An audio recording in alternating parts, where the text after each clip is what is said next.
Domingo de Ramos, o domingo que abre a Semana Santa. Antigamente, esta semana era chamada também de Grande Semana. Por quê? Porque é a semana que deságua, que termina com a grande festa cristã, a ressurreição do Senhor. A semana é santa porque prepara a festa da ressurreição. E hoje, 8 dias antes do domingo da Páscoa, nós temos o domingo que oficialmente é chamado Domingo de Ramos e da Paixão do Senhor. Preste bem atenção para você entender. Domingo de Ramos, por causa da procissão de Ramos. E Domingo da Paixão, por causa da missa da Paixão. Em geral, a gente diz, fui para a missa de Ramos. Está errado. Não existe missa de Ramos. Existe missa da Paixão. De Ramos é a procissão. Na procissão, a gente faz memória da entrada de Jesus em Jerusalém. E eu vou meditar com você sobre o significado desta entrada. Então, lê-se o evangelho da entrada de Jesus em Jerusalém, abençoam-se os ramos e a gente vai até a igreja onde será celebrada a missa da paixão. A gente vai levando ramos. Chega lá na missa, deixa o ramozinho quieto, esquece os ramos e começa a missa da paixão. O evangelho é o da paixão. Por exemplo, um padre poderia, para ser mais prático, por brevidade, o padre poderia celebrar a missa da paixão com o evangelho de Ramos? De modo algum. De modo algum. O evangelho da missa de hoje tem que ser a paixão do Senhor. O evangelho de Ramos é da procissão. Então, é procissão de Ramos e missa da paixão. De modo que se uma pessoa não puder ir à missa da ceia do Senhor, não puder ir à sexta-feira santa, a celebração da paixão do Senhor, ela neste domingo, hoje, escuta o evangelho da paixão, que termina com Jesus colocado no túmulo, e domingo que vem escuta o evangelho da ressurreição. É assim. Então, entendeu? Estamos no domingo de Ramos, por causa da procissão, e da paixão do Senhor, por causa da missa. A gente pode dispensar a procissão? Pode. Não pode dispensar a missa. Então, é assim. Mas o que nós celebramos hoje? Hoje o nosso Salvador Jesus Cristo entrou em Jerusalém para padecer a sua morte. É um dia solene. Como tudo nesta semana é solene. Então fixemos o olhar em nosso Senhor. Eu vou fazer o seguinte. Claro que aqui não vai dar para ler o Evangelho da Paixão. Deveria ler o Evangelho da Paixão e comentar. Mas nós vamos fazer as leituras da missa e o Evangelho, eu vou comentar o Evangelho da entrada de Jesus em Jerusalém, que não é o Evangelho da missa. E depois faço um comentário também sobre a paixão de Cristo. Está certo? Este é o terceiro cântico do servo sofredor. Aqueles 4 cânticos você pode encontrar. Isaías, capítulo 42, é o primeiro cântico. Isaías, capítulo 49, o segundo cântico. Isaías, capítulo 50, este que nós ouvimos, o terceiro cântico. Isaías, capítulo 52 e 53, o quarto cântico. Nesses 4 cânticos se fala de um personagem misterioso, que vai tomar sobre si todo o pecado de Israel e da humanidade toda, que vai sofrer, vai ser ultrajado, humilhado, morto, e depois triunfará, e terá uma descendência enorme, uma multidão. Esse personagem é Jesus, nosso Senhor. Na segunda-feira santa, terça-feira santa, quarta-feira santa, a primeira leitura das missas será sempre dos cânticos do servo sofredor. E na sexta-feira santa, a primeira leitura é o quarto cântico. Pois bem, mas meus queridos irmãos, hoje coloquemos o olhar em Jesus. É tão bonita a oração de entrada, a oração inicial da missa de hoje. Deus eterno e todo-poderoso, para dar aos homens um exemplo de humildade, quisestes que o nosso Salvador se fizesse homem e morresse na cruz. Concedei-nos aprender o ensinamento da sua paixão e ressuscitar com ele em sua glória. Está aí. Jesus nos dá um exemplo de humildade, de obediência ao Pai, de confiança no Pai. Como a gente deveria aprender esse exemplo e viver a vida nas mãos do Pai? Vós, Senhor, quisestes que o nosso Salvador se fizesse homem e morresse na cruz. Que mistério! Deus querer que a salvação passasse pela dor, pela cruz, pela morte do seu Filho. Pois bem, vamos pedir a Nosso Senhor que a gente aprenda esse ensinamento de Jesus. Que a gente, celebrando nesta Semana Santa os mistérios da paixão, da morte e da ressurreição do Senhor, a gente aprenda a unir a nossa vida ao Cristo Senhor. E a primeira leitura que nós acabamos de ouvir, no servo que fala, é Jesus que fala. Veja que coisa. O Senhor Deus deu-me uma língua adestrada, para que eu saiba dizer palavras de conforto à pessoa abatida. Ou seja, Jesus veio para consolar. Jesus veio para erguer. Jesus veio para aliviar. Vinde a mim, o meu fardo é leve, o meu jugo é suave. Vinde a mim todos vós que estáis acabrunhados, que estáis levando o pesado fardo na vida. Então Jesus vem para nos abrir um caminho de salvação. Vem para nos aliviar, mas isso não se faz brincando. Não se faz, meus irmãos, a maldade do mundo, o pecado do mundo, os egoísmos do mundo, nada disso é brincadeira.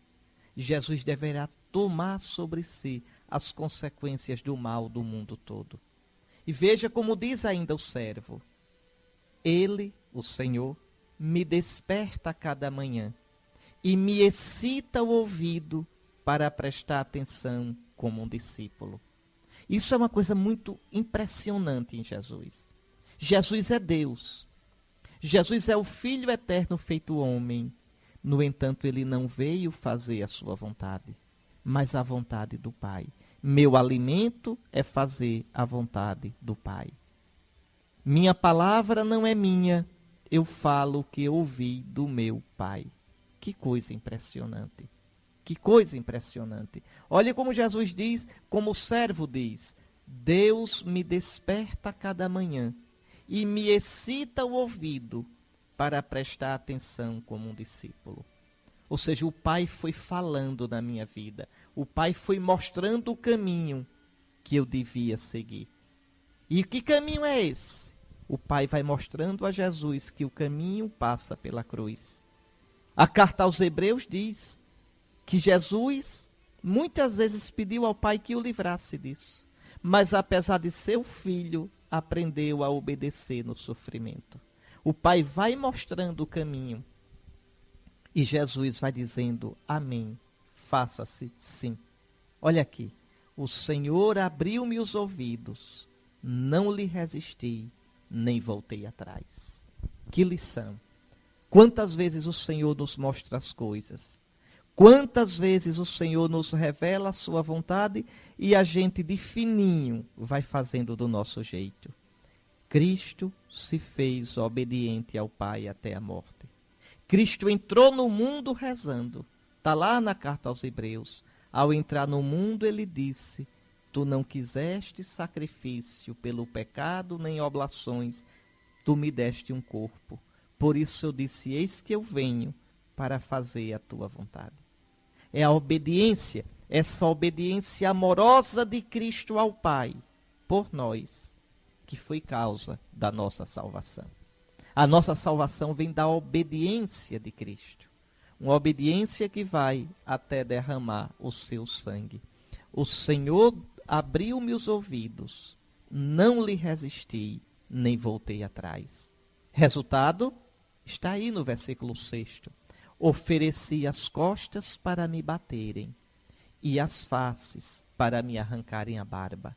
Não desviei o rosto de bofetões e cusparadas. A consequência da fidelidade de Cristo é a paixão, é o sofrimento. O Senhor me falou, eu abri meus ouvidos e não resisti, e por isso sofri. E por isso tive de oferecer as costas para me baterem, as faces para me arrancarem a barba. Não desviei o rosto dos bofetões e cusparadas. Mas aquele que sofre por ser fiel ao Senhor, esteja certo que o Senhor o socorrerá, que o Senhor será sua força, seu amparo, seu consolo. Por isso ele vai dizer no versículo 7, mas o Senhor Deus é meu auxiliador. Por isso não me deixei abater o ânimo, conservei o rosto impassível como pedra, porque sei que não serei humilhado. Meu querido irmão, minha querida irmã, esta mesma experiência a gente faz na vida. Não tem jeito. O caminho do cristão passa pelo caminho de Cristo. Se você for fiel a nosso Senhor, se você for realmente de ouvidos e coração abertos para o Senhor, você vai pagar um preço por isso. Mas não tenha medo. O Senhor será seu socorro, seu auxílio, sua força e seu amparo. Então essa é a mensagem da primeira leitura da missa de hoje, da missa da paixão do Senhor. O terceiro cântico do servo sofredor. Esta mesma leitura você vai escutar na missa da quarta-feira santa. Porque, olha, teremos 3 missas, não é isso essa semana? Segunda, terça e quarta-feira. Na segunda é o primeiro cântico do servo. Na terça, o segundo cântico. Na quarta, este terceiro cântico. Então a igreja vai nos fazendo entrar nos sentimentos de Cristo. Vale a pena você pegar os 4 cânticos do servo sofredor e lê-los, relê-los, pensando em Jesus. Estamos neste domingo de Ramos e da Paixão do Senhor. Já meditamos na primeira leitura, vamos meditar no Salmo responsorial da missa de hoje, que é o Salmo 21. Por que o Salmo 21? Porque Jesus na cruz rezou este salmo. Não rezou o salmo todo, ele não aguentaria de jeito nenhum. A cruz tira o fôlego daquele que é crucificado. A pessoa morre na cruz asfixiada. Mas ele rezou a primeira frase. Meu Deus, por que me abandonaste? Rezando esta primeira frase, Jesus quis rezar o salmo todo. Ele cita o salmo. Jesus nunca reza chamando Deus de Deus. Jesus só chama Deus de Pai, Abá. Então ele aqui chama de Deus porque ele está citando de có o Salmo 21. E você vai escutar agora, todo cantado, para a missa de hoje. E vai ver que realmente este salmo se cumpre em Jesus. Traspassaram minhas mãos e os meus pés, e eu posso contar todos os meus ossos. Eles repartem entre si as minhas vestes e sorteiam entre si a minha túnica. Veja, por que, meu Deus, por que me abandonastes? Por que Jesus diz essa frase? Então, primeiro porque ele quer mostrar que nele está se cumprindo aquele salmo. Mas tem mais.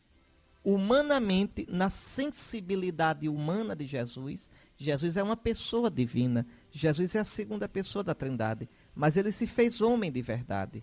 Jesus tem um corpo humano e uma alma humana. Quando eu digo que Jesus tem uma alma humana, quer dizer que Jesus tem sentimentos humanos, vontade humana, sensibilidade humana. E naquela cruz, veja, tudo isso estava numa treva terrível. Jesus sabe que Deus está com ele, sabe, mas Jesus sente um desamparo impressionante.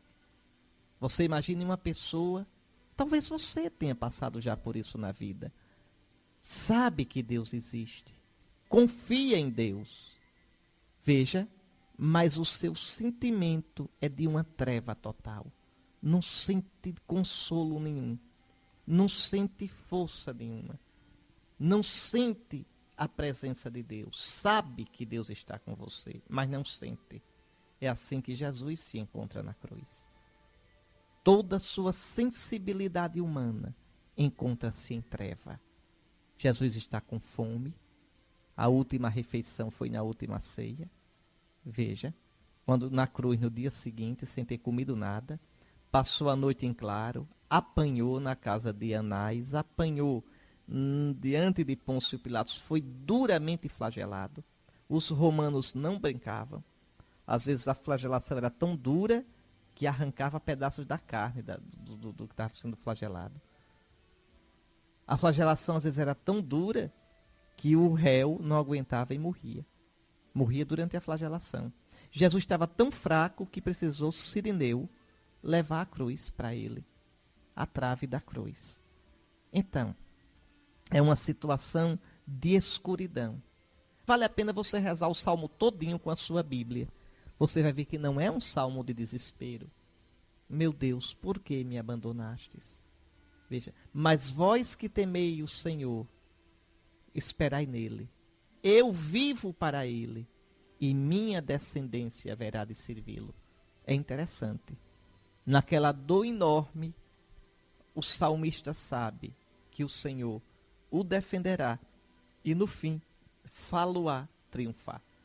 É isso que Jesus quer mostrar com esse Salmo 21. Está aqui o resumo de tudo que nós vamos viver nesses dias, deste domingo até domingo que vem. Veja como começa. Jesus Cristo é Deus. Jesus Cristo existia na condição divina, com a glória divina, infinito, eterno, feliz, com o Pai e o Espírito Santo. Mas não se apegou a isto. E isto é uma coisa, a única coisa que a gente deve se apegar na vida, é estar com Deus. Pois bem, Jesus, por amor de nós, e por amor ao Pai, obedecendo ao Pai que queria enviá-lo para nos salvar, Jesus não se apegou à sua condição de Deus, mas esvaziou-se a si mesmo, humilhou-se, rebaixou-se, abaixou-se, murchou e assumiu a condição escravo, assumiu a nossa natureza humana. Jesus tornou-se igual a todo ser humano. Jesus assumiu um corpo humano, limitado como o nosso, que se cansa, que cresce, que envelhece, que morre. Jesus assumiu uma alma humana, porque o homem é corpo e é alma. Jesus assumiu uma alma humana, feita de saudade, de sonho, de preocupação, de tristeza, de angústia, de alegria. Tudo o que nós sentimos, Jesus sentiu. Veja, assumiu realmente a condição humana. E encontrado com aspecto de homem, sendo homem, já é uma pobreza enorme de Deus tornar-se homem. É verdade que ele não deixa de ser Deus, mas ele abre mão das suas prerrogativas divinas. Continua Deus, mas assume a condição de escravo, de criatura, de servo. E se isso ainda é pouco, olha o que diz a Escritura. E tornando-se igual aos homens, encontrado com aspecto humano, humilhou-se a si mesmo, fazendo-se obediente até a morte. Foi homem humilde, foi homem pobre, e obedeceu ao Pai, foi fiel ao Pai, não se desviou até a morte. A sua fidelidade ao Pai, não ter querido ser um Messias guerrilheiro, como os zelotas, não ter sido um Messias curandeiro, fazedor de milagre por milagre, não ter sido um Messias político, não ter sido um Messias legalista como os fariseus queriam. Ele foi rejeitado por todos, porque foi o Messias como o Pai queria. Então, humilhou-se, fazendo-se obediente até a morte. E se isso é pouco, a morte que ele sofreu foi a pior, a mais vergonhosa, a morte de cruz. A morte que era era realmente o pavor da antiguidade. Todo mundo falava mal da morte de cruz. Então, vejam, nosso Senhor, por amor a mim, nosso Senhor, por amor a você, desceu até a nossa miséria, desceu até a nossa humanidade e, mais ainda, desceu até a nossa dor, até a nossa escuridão, desceu até a nossa morte e morreu de morte aperreada, morreu de morte angustiada, obediente ao Pai, por amor de nós. Por isso, Deus o exaltou acima de tudo. Aquele que desceu ao mais baixo é o mesmo que foi exaltado ao mais alto. Deus o exaltou acima de tudo e lhe deu o nome que está acima de todo o nome. Que nome o Pai deu ao Filho? O nome de Senhor. O nome que só o Pai tinha, Adonai, Senhor. Era o nome que a Bíblia reserva só para Deus. Só para Deus. Pois bem, a partir de agora, Jesus vai ser totalmente glorificado. O Pai, no domingo da ressurreição, pela manhã, derrama sobre ele o Espírito Santo e o glorifica totalmente. De modo que agora, na sua natureza humana, quer dizer, no seu corpo humano, na sua alma humana, Jesus está totalmente glorificado. Ele é Senhor. Assim, ao nome de Jesus, todo joelho se dobre no céu, que é a morada de Deus, na terra, que é a morada dos homens, e abaixo da terra, quer dizer, nos infernos. Isso, viu, é um modo antigo de falar. Não quer dizer que o inferno está dentro do planeta Terra, no subsolo, não. No subsolo de Sergipe não tem inferno, tem petróleo. Viu? Não, o inferno aqui, entenda, porque quer dizer, Deus está acima de nós e o inferno é pior do que esta vida, está abaixo desta vida. Por isso que diz que abaixo da terra. Então, veja, assim ao nome de Jesus, todo joelho se dobre no céu, na terra e abaixo da terra.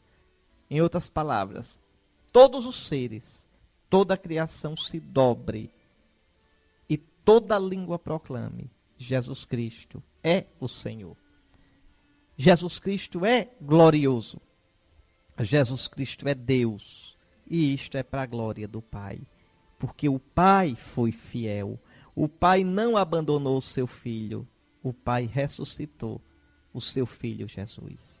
Quem é fiel a Deus nunca se quebrará. Nunca, nunca, nunca. Nunca ficará na morte. O Pai glorificou o seu Filho obediente e haverá de glorificar a mim e a você, se formos obedientes a Ele, como Jesus e por meio de Jesus. Vamos comentar juntos, com calma, esse texto do Evangelho. Então, Marcos, capítulo 11, versículos 1 a 10.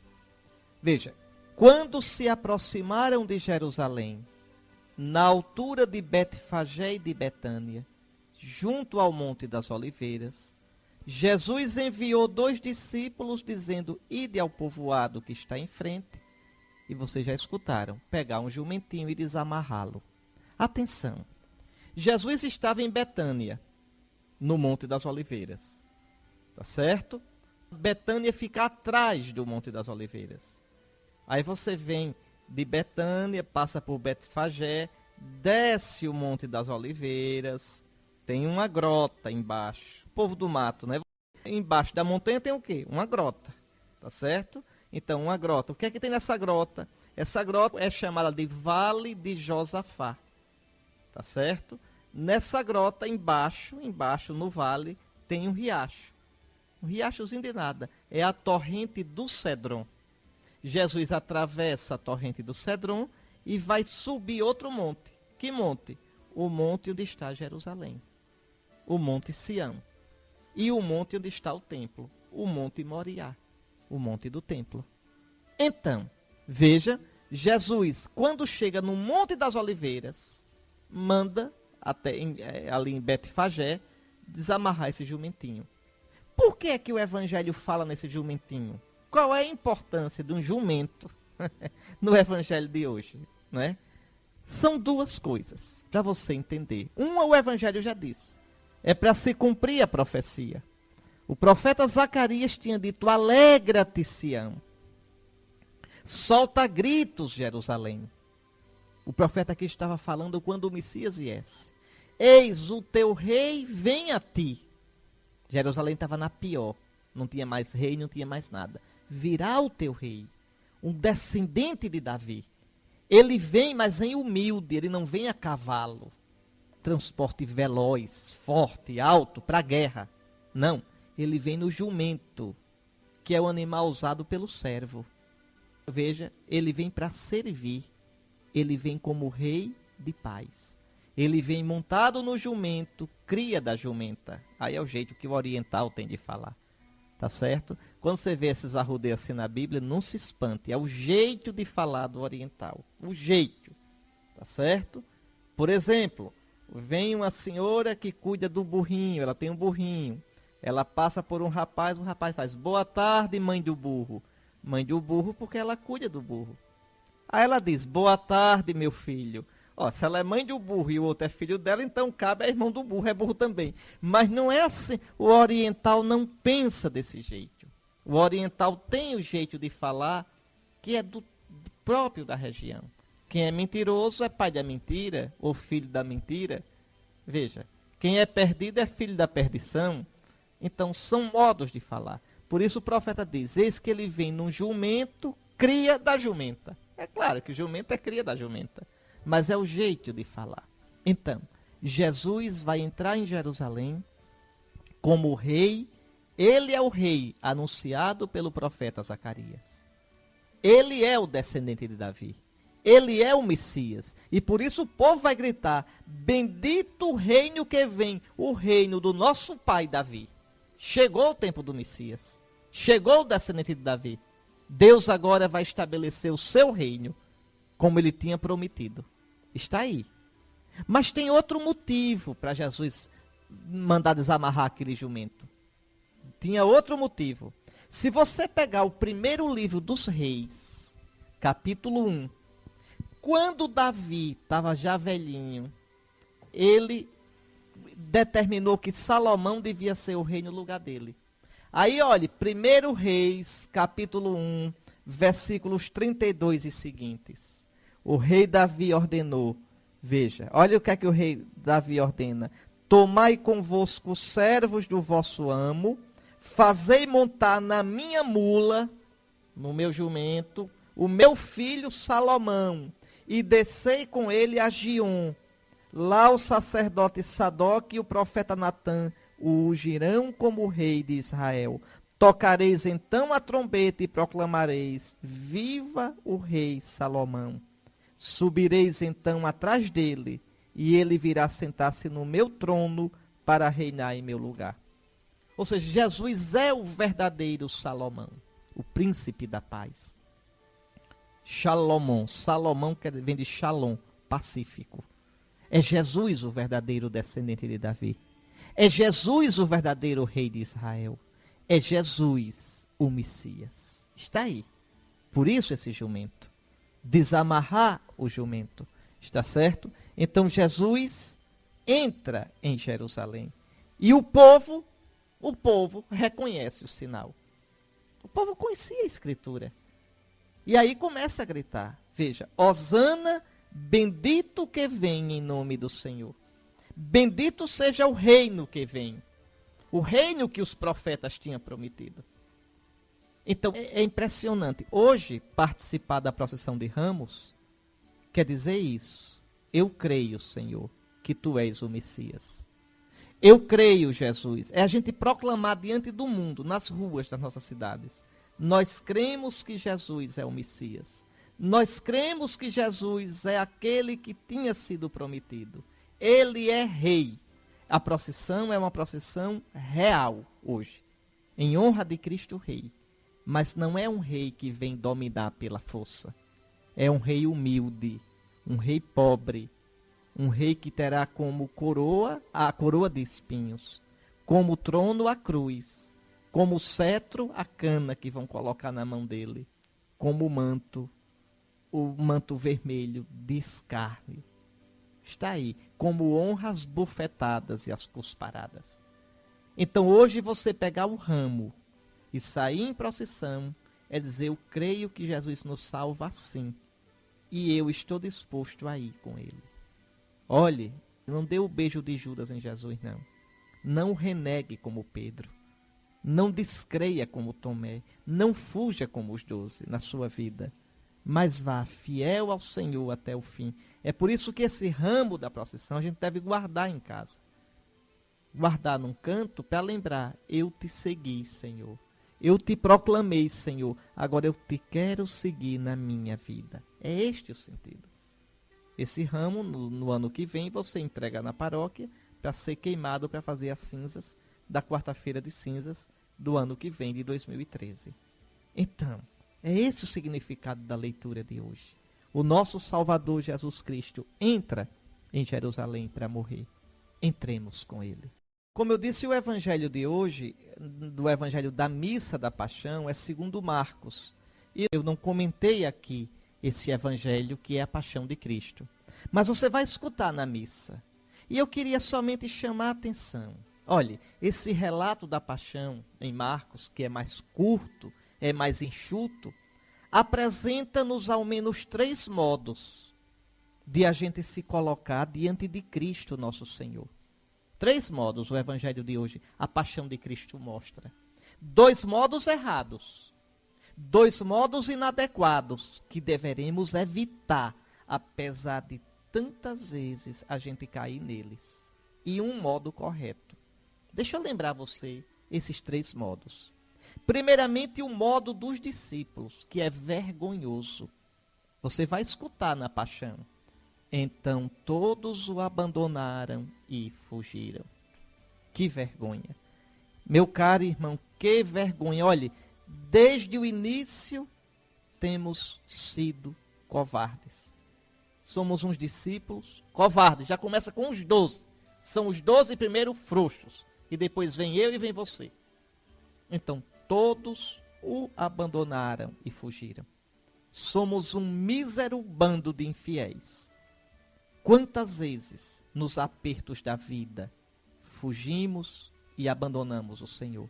No vício, no comodismo, na busca de crendices e seitas, no fascínio por ideologias, ideias, filosofias opostas à nossa fé. Como é fácil fugir, meu irmão. Como é fácil, ainda agora, abandonar Jesus. A gente tem que pedir, viu? Perdoa-nos, Senhor Jesus. Porque ainda hoje somos assim. Ainda hoje somos como os primeiros discípulos, frágeis, inconstantes, covardes mesmo. Perdoa-nos pelo pouco amor, pela falta de compromisso. Então esse é o primeiro modo inadequado de se colocar diante de Cristo. Depois um segundo modo, o modo de Pedro. Você vai ouvir na paixão hoje. Que seguiu Jesus de longe. Repare, veja, não se pode seguir Jesus de longe. Quem o segue, veja, quem segue Jesus assim, pensa que pode ser discípulo pela metade, mas se ilude, tá certo? Porque ninguém pode seguir o Senhor sem combater seus vícios, sem combater seus pecados. Quem imagina poder servir a Deus e ao dinheiro, ao Senhor e aos costumes e modos e pensamentos do mundo, esses seguem a Jesus como Pedro seguiu, de longe, sem compromisso. Mas seguir o Senhor assim, como é que a gente termina? Termina como Pedro, negando Jesus. Se você é cristão e pensa que pode roubar no seu emprego, que pode roubar nos seus negócios, se você é cristão e pensa que pode adulterar, se você é cristão e pensa que pode ter um namoro safado, se você é cristão e pensa que pode ter uma vida dupla, você quer seguir Jesus de longe. E seguindo Jesus de longe como Pedro, você terminará como Pedro. Na hora H você vai negá-lo. Negá-lo. Vai dizer, eu não conheço. Não quero saber dele. Senhor, Senhor, olha para nós. Olha para nós como olhaste para Pedro. Dá-nos, Senhor Jesus, o arrependimento e o pranto pela covardia e pela frieza em te seguir. Senhor Jesus, faze-nos verdadeiros discípulos teus, que te sigam de perto até a cruz, como discípulo amado, ao lado de tua Santíssima Mãe. Então, 2 modos errados de seguir Jesus, como os 12 que fugiram, como Pedro que seguia de longe e negou. E, finalmente, um modo correto, uma atitude bela, digna de um verdadeiro discípulo do Senhor. Aquele gesto da misteriosa mulher que ungiu a cabeça do Senhor com nardo puro, caríssimo. Está na Paixão hoje. Você pode olhar. São Marcos diz que ela quebrou o vaso e derramou o perfume na cabeça de Jesus. Quebrou o vaso, quer dizer, derramou todo o perfume, sem reservas, sem pena, com amoroso estrago. Para o Senhor, tudo. Para o Salvador, o melhor. E São João diz no evangelho dele que a casa inteira ficou cheia do perfume do bálsamo. Pode olhar em João 12, versículo 3. Ó mulher feliz essa, discípula generosa, dando tudo ao Senhor, perfumou toda a casa com o bom odor de um amor sem reservas. Quanta generosidade, viu, meu irmão, dessa mulher. Quanta hipocrisia, quanta mesquinhez dos apóstolos que não compreenderam seu gesto. De Judas que vai dizer, mas como é que ela gasta esse dinheiro? Podia ter dado para os pobres. Demagogo, demagogo, demagogo. Tem tantos desses ainda no mundo. Não é? E Jesus vai dizer, pobres sempre tereis entre vós. A mim nem sempre o tereis. Pois bem, Senhor Jesus, faz-nos generosos para contigo, que te amemos como essa mulher, sem reservas, sem fazer contas. Ó Senhor, que nos amaste até o extremo, ensina-nos a te amar assim também, colocando nossos perfumes, isto é, aquilo que temos de precioso, a teus pés.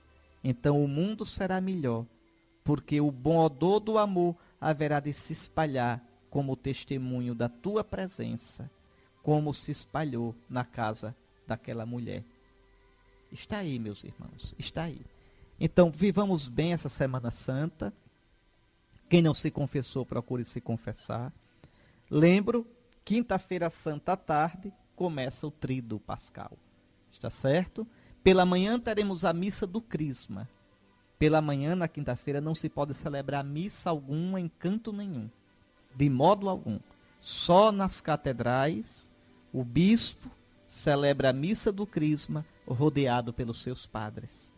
É a missa que nos prepara para entrar no Tríduo Pascal. O que é que a gente olha nesta missa? Que é o Cristo sacerdote que vai se oferecer na Páscoa. É a missa do sacerdócio de Cristo. Reze na quinta-feira santa pelos seus padres, pelos nossos padres. Reze pelo seu padre. Podendo ir à catedral às 9 horas da manhã, participe da missa do Crisma. Nessa missa, os sacerdotes diante do bispo renovam as suas promessas sacerdotais. É um dia lindo para os padres. E nessa missa o bispo abençoa o óleo dos catecúmenos, quer dizer, aquele óleo para os batizados, aquele óleo que é colocado no nosso peito. O bispo abençoa o óleo dos enfermos, que é usado na unção dos enfermos. E o bispo prepara, misturando essência perfumada no óleo e depois soprando sobre ele, o bispo prepara e consagra o Santo Crisma. O Crisma, que é sinal do Espírito Santo. Com este óleo são consagrados, são ungidos as igrejas novas, os altares. Com este óleo é ungido aquele que vai se crismar. Com este óleo são ungidas as mãos dos padres e a cabeça dos novos bispos. Então, o crisma, que simboliza a força do Espírito Santo.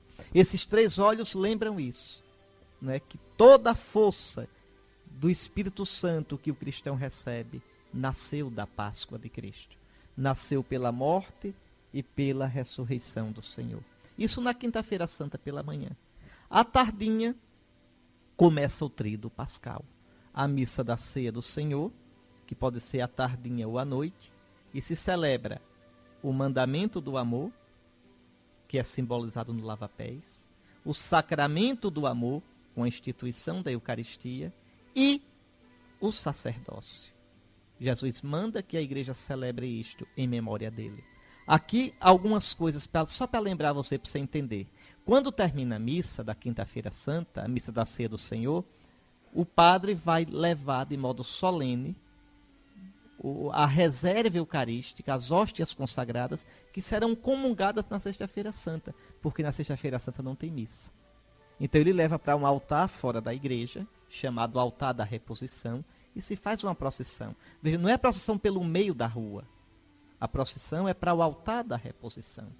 Está certo? Segundo, não é exposição do Santíssimo. Não se pode botar uma hóstia grande na custódia e deixar o Santíssimo exposto, de modo algum. São as hóstias que serão comungadas na sexta-feira santa. E não ficam expostas. Ficam na âmbola, naquele cálice tampado, coberto com um véu, com um canopeu. Então, pode ficar numa caixinha, num sacrário, pronto para isso, ou numa casinha bonitinha, feita de madeira, de tecido. Bom, cada comunidade, cada paróquia tem o seu modo. Mas veja bem, não é a adoração do Santíssimo, o Santíssimo exposto numa custódia. Não, não. E então, aí a comunidade, depois da celebração da missa da ceia do Senhor, até a meia-noite, é chamada para adorar de modo solene, em grupos, está certo? Por pastorais, por grupos, fazer sua adoração. Agradecendo a Jesus a Eucaristia e escutando, atendendo o convite dele. Depois da ceia, Jesus vai para o horto e vai dizer, ficai aqui comigo e vigiai. É um modo de estar com Cristo. Certo que na Eucaristia ele não está mais sofrendo, está vivo, ressuscitado. Mas é um modo de ficar com ele. Eu também lembro, vocês, depois da missa da ceia do Senhor, se descobre o altar, água benta, quem tiver, não é? E água benta na igreja, na pia de água benta, na pia batismal, se joga tudo na raiz de uma planta, deve desaparecer a água benta da igreja. A cruz, se tiram as cruzes da igreja, ou se cobre de roxo ou de branco, e pronto, e se fica assim.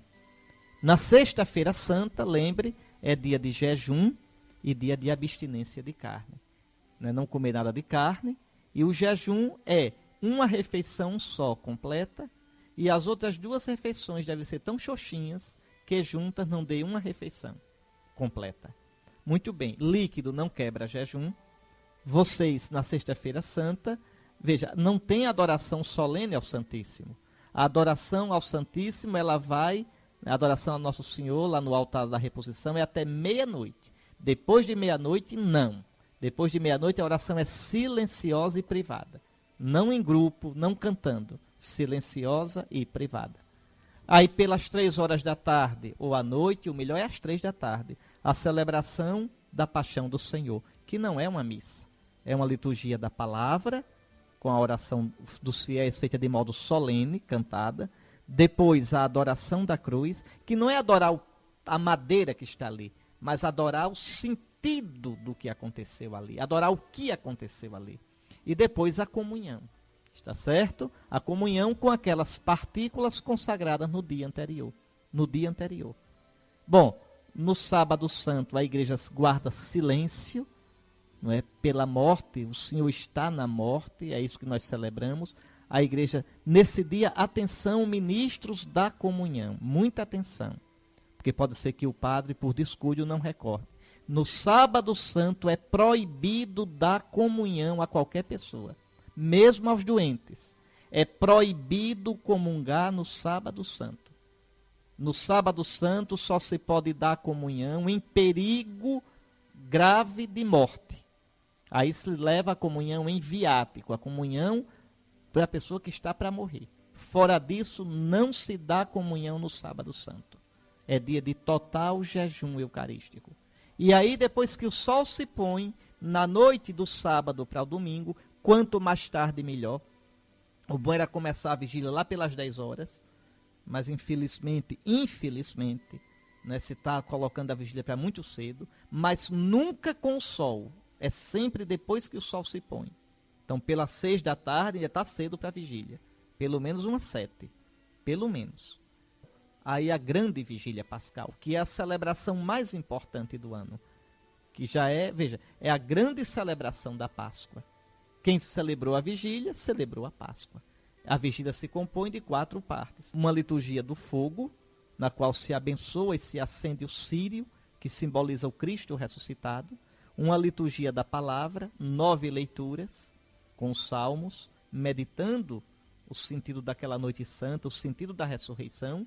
Depois a liturgia batismal, a liturgia da água. E depois a missa, começa com a ofertória, a liturgia eucarística. No domingo tem mais uma missa. Quem já foi para a missa da vigília é dispensado da outra missa do domingo. É a missa mais importante, é a da vigília. Então vivam bem esse tempo da Páscoa. Nada de ir para a praia, nada de ir para a fazenda, nada de ir para turismo. Um cristão de verdade que não quer seguir Cristo de longe, como Pedro, que quer seguir Cristo de perto, celebra bem esses dias santos. Nosso Senhor abençoe você. Abençoe-vos e vos dê uma santa Páscoa, Deus Todo-Poderoso, Pai, Filho e Espírito Santo.